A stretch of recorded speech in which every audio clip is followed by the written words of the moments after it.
अस्सलाम वालेकुम। The levels of organisation आज हमारा नेक्स्ट टॉपिक है, that is from chapter number 1 federal board की बुक से। आज इसको स्टडी कर लेते हैं कि लेवल ऑफ ऑर्गेनाइजेशन, ऑर्गेनाइजेशन का मतलब क्या है।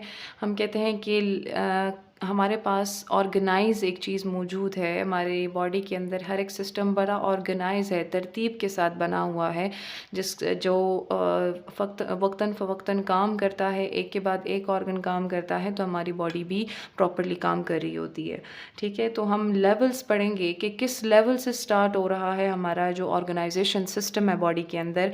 कैसे कैसे हम कहते हैं कि हमारे बॉडी के सिस्टम को किस तरह से ऑर्गेनाइज किया गया है। ठीक है, तो वो सीक्वेंस में आज हम पढ़ेंगे इंशाल्लाह। Whether we study an individual organism और the world as a whole, we can identify pattern of increasing complexity. Complexity का मतलब क्या है कि जैसे जैसे हम छोटे एनिमल से बड़े एनिमल्स में जाते रहते हैं, तो हमारे पास कॉम्प्लेक्सिटी मीन्स के चीज़ें पेचीदा होना शुरू हो जाती हैं, चीज़ें मुश्किल होना शुरू हो जाती हैं, चीज़ें वेल ऑर्गेनाइज होना शुरू हो जाती हैं। हमारे पास जो सिस्टम है बॉडी के अंदर, वो ज़्यादा से ज़्यादा हमारे पास जो है ना ऑर्गन्स आना शुरू हो जाते हैं उसके अंदर। तो हमें पता है उसके लिए फिर हमारे पास जो हम खुराक लेते हैं, हमारी इन्वायरमेंट है, उनमें भी जो हमारे डिफरेंट एलिमेंट्स आ जाते हैं वो भी मैटर करते हैं। अब यहाँ पे हमने स्टडी करना है कि हमारी बॉडी के अंदर बहुत ही इम्पॉर्टेंट जो एलिमेंट्स हैं वो कौन से हैं, फिर उसके बाद हमारी बॉडी बनती कैसे है, किस तरह से छोटे लेवल से लेकर एक हायर लेवल तक हम चीज़ों को लेके जाते हैं। ठीक है, तो बायो एलिमेंट्स इसमें सबसे पहले आ जाता है। हम कहते हैं कि about 16 of the 92 natural elements are essential to life. Essential का मतलब क्या होता है, मौसर होना, जो बहुत असरअंदाज होते हैं, जो बहुत इंपॉर्टेंट है बॉडी ज़िंदगी के लिए। तो हम कहते हैं कि इनके अंदर 92 में से, अब हम पढ़ते हैं केमिस्ट्री में, ये शायद पुरानी बुक भी हो सकती है, अब तो 118 हम नेचुरल एलिमेंट्स पढ़ते हैं, तो उसमें हम कहते हैं कि यहाँ पे 92 मेंशन किया हुआ है।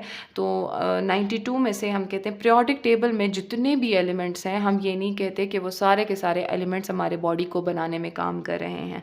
ठीक है, उसमें कुछ ऐसे एलिमेंट्स हैं, सारे के सारे हम नहीं कह सकते कि वो हमारी बॉडी में हमें बना रहे हैं। उनमें से कुछ ऐसे एलिमेंट्स हैं जो बहुत ज़्यादा असरअंदाज हैं, जो बहुत इंपॉर्टेंट रोल अदा करते हैं हमारे बॉडी के अंदर, और कुछ ऐसे हैं जो कि माइन्यूट अमाउंट में, थोड़े अमाउंट में हमारी बॉडी को काम दे रहे होते हैं, हमें फंक्शन, हमारी बॉडी का हमारी हेल्प करवा रहे होते हैं फंक्शनिंग में। So about 16 of the 92 natural elements are essential to life, these are called bio elements. इनको हमने क्या कहा, बायो एलिमेंट्स कहा। बायो मीन्स लाइफ, तो ऐसे एलिमेंट्स जो हमारी बॉडी के लिए बहुत मौसर हैं, उनको हमने बायो एलिमेंट्स कहा, कि क्योंकि वो लिविंग से रिलेटेड हो गए हैं। अब ठीक है, हमारी बॉडी को वो, एक लिविंग ऑर्गेनिज्म को वो फ़ायदा पहुंचा रहे हैं।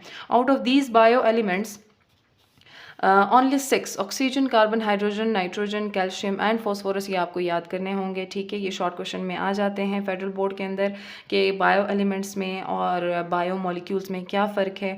फिर एग्जांपल्स भी पूछ ली जाती हैं, मेन कौन कौन से एलिमेंट्स हैं। ठीक है, तो आपको ये याद करना होगा। Only 6 oxygen, carbon, hydrogen, nitrogen, calcium and phosphorus make 99% of the total mass. हमारी बॉडी का 99% जो सिस्टम है वो हमारे पास ये जो कुछ एलिमेंट्स हैं ये बना रहे हैं। ठीक है, ऑन एंड द अदर 10 जिसमें हमारे पास पोटेशियम, सल्फ़र, ठीक है, फिर उसके बाद chlorine, sodium, magnesium, iron, copper, manganese, zinc and iodine वगैरह जो है ना, collectively make 0.1% of the total mass. तो ई मीन्स कि 1% हमारे पास क्या है, 1% सॉरी, वो हमारे पास जो बाकी के एलिमेंट्स आ जाते हैं 10, ये बना रहे होते हैं। ठीक है, ये एमसीक्यूज़ में भी आ जाता है कि सबसे ज़्यादा हमारी बॉडी के अंदर कौन से एलिमेंट काम कर रहे हैं और सबसे कम कौन से काम कर रहे हैं। ठीक है, तो ये हमारे पास बायो एलिमेंट्स आ गए। अब बायो मॉलिक्यूल्स क्या होते हैं। एलिमेंट्स हमने पढ़ा था, जिस तरह हमने एटम को स्टडी किया था कि एटम एक सिंगल मॉलिक्यूल हम कहते हैं, एक सिंगल हमारे पास एक एलिमेंट आ जाए तो उसको हमने क्या कहा कि इट इज़ एन एटम। और जब दो एटम्स मिलकर एक नया जो है ना हमारे पास बनाते हैं, एक कंपाउंड बना लेते हैं, तो उसको हम मॉलिक्यूल्स भी कह सकते हैं। ठीक है, इसमें थोड़ी बहुत केमिस्ट्री भी आ जाती है। सो बायो मॉलिक्यूल्स क्या है, बायो मॉलिक्यूल्स में हमारे पास मीन्स क्या, बड़े बड़े, यहाँ पे तो जस्ट हमने ऑक्सीजन, कार्बन, हाइड्रोजन, नाइट्रोजन वगैरह पढ़ी है, सिंगल सिंगल में हमारे पास आ रही हैं।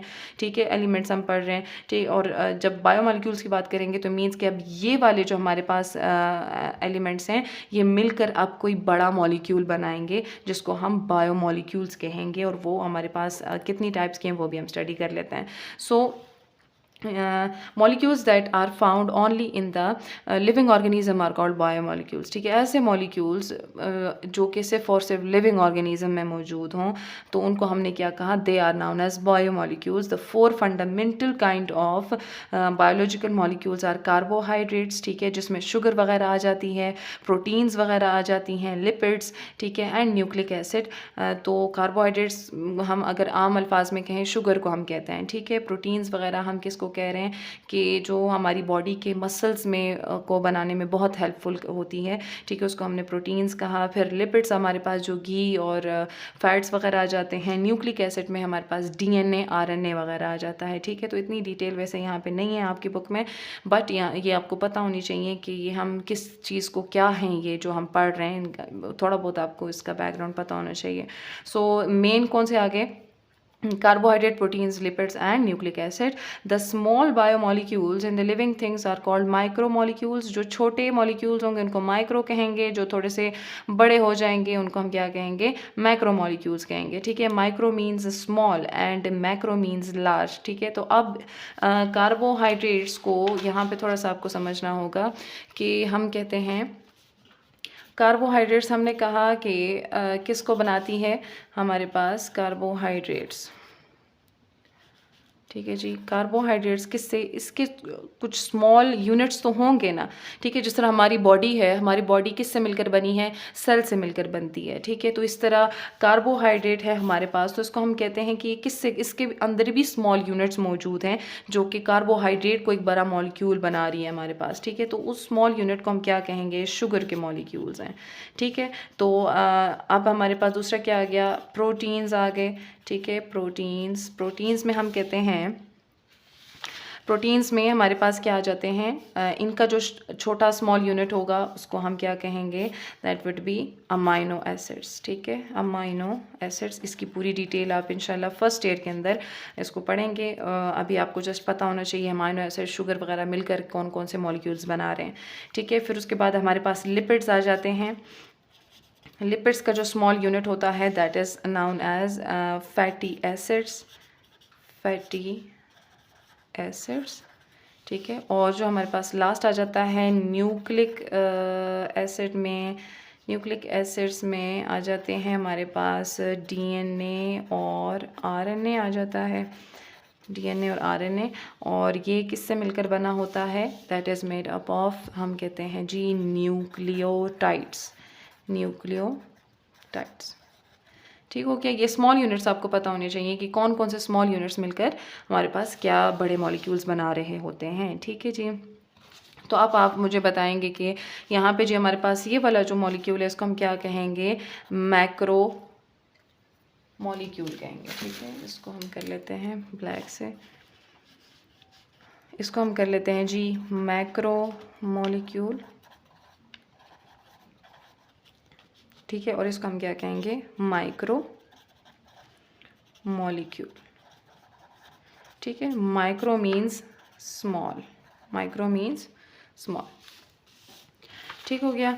सो अब यहाँ पे हम कहते हैं बायो मॉलिक्यूल्स को हमने कितने आगे टाइप्स में डिवाइड किया, स्मॉल मॉलिक्यूल्स में और लार्ज मॉलिक्यूल्स में, जिसमें माइक्रो मॉलिक्यूल्स और मैक्रो मॉलिक्यूल्स आ जाते हैं. So the small bio molecules in the living things are called micro molecules. These are sugar, fatty acids, amino acids and nucleotides.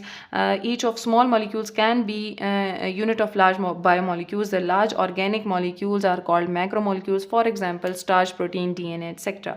ठीक हो गया. यहाँ तक आपको जो है समझ आ जानी चाहिए. लेवल ऑफ ऑर्गेनाइजेशन में जो मेन हमने दो पढ़ लिए हैं, बायो एलिमेंट्स पढ़ लिए हैं और बायो मॉलिक्यूल्स पढ़ लिए हैं. नेक्स्ट में हम ज़रा लेवल पढ़ लेते हैं इंशाल्लाह नेक्स्ट वीडियो में.